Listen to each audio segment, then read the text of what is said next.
शमिता की जर्नी, दिव्या को पहुंचाया फायदा, खुद का किया नुकसान। बिग बॉस ओटीटी में फिनाले से 2 दिन पहले घर के सभी सदस्यों की जर्नी दिखाई जाने वाली है। लेकिन इसी बीच आइए डालते हैं शमिता शेट्टी के बिग बॉस ओटीटी के पहले सीजन के सफर पर एक नजर। प्रवेश के साथ ही शमिता शेट्टी घर के भीतर सबसे पॉपुलर कंटेस्टेंट्स में से एक थी, लेकिन कहीं न कहीं शमिता शेट्टी पर यही बात भारी पड़ती दिखाई दी। शमिता शेट्टी का शुरुआत के हफ्ते में डोमिनेटिंग बिहेवियर जनता को पसंद नहीं आया और इस बीच मौके का फायदा दिव्या ने उठाया।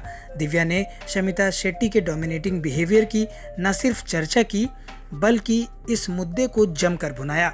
चाहे शमिता के डोमिनेटिंग बिहेवियर राकेश बापट के साथ रहा हो या फिर दिव्या के साथ, दिव्या ने जमकर लोहा लिया और यही कारण रहा कि दिव्या शमिता की वजह से पॉपुलैरिटी पाने वाली कंटेस्टेंट बन गई।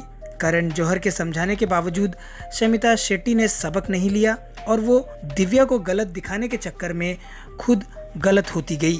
राकेश बापट को भी दिव्या से बात करने के लिए रोकना शमिता को भारी पड़ा।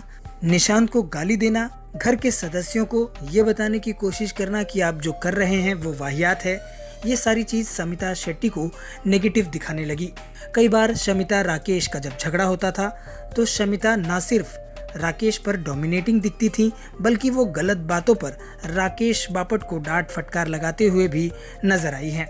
यही कारण रहा कि राकेश की भी लोकप्रियता बढ़ती चली गई। ऐसे में ये कहना गलत नहीं होगा कि शमिता शेट्टी ने खुद अपने आप को विलन बना दिया। हालांकि 5वें और 6ठे हफ्ते के दौरान शमिता शेट्टी को चीजें समझ आई, लेकिन तब काफी देर हो चुकी थी।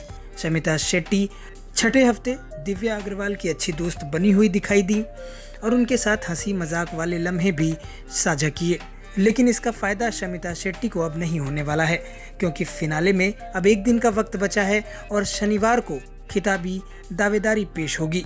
ऐसे में ये कहना गलत नहीं होगा कि राकेश बापट और दिव्या अग्रवाल को फायदा पहुंचाते हुए शमिता शेट्टी ने खुद को नुकसान पहुंचाया है।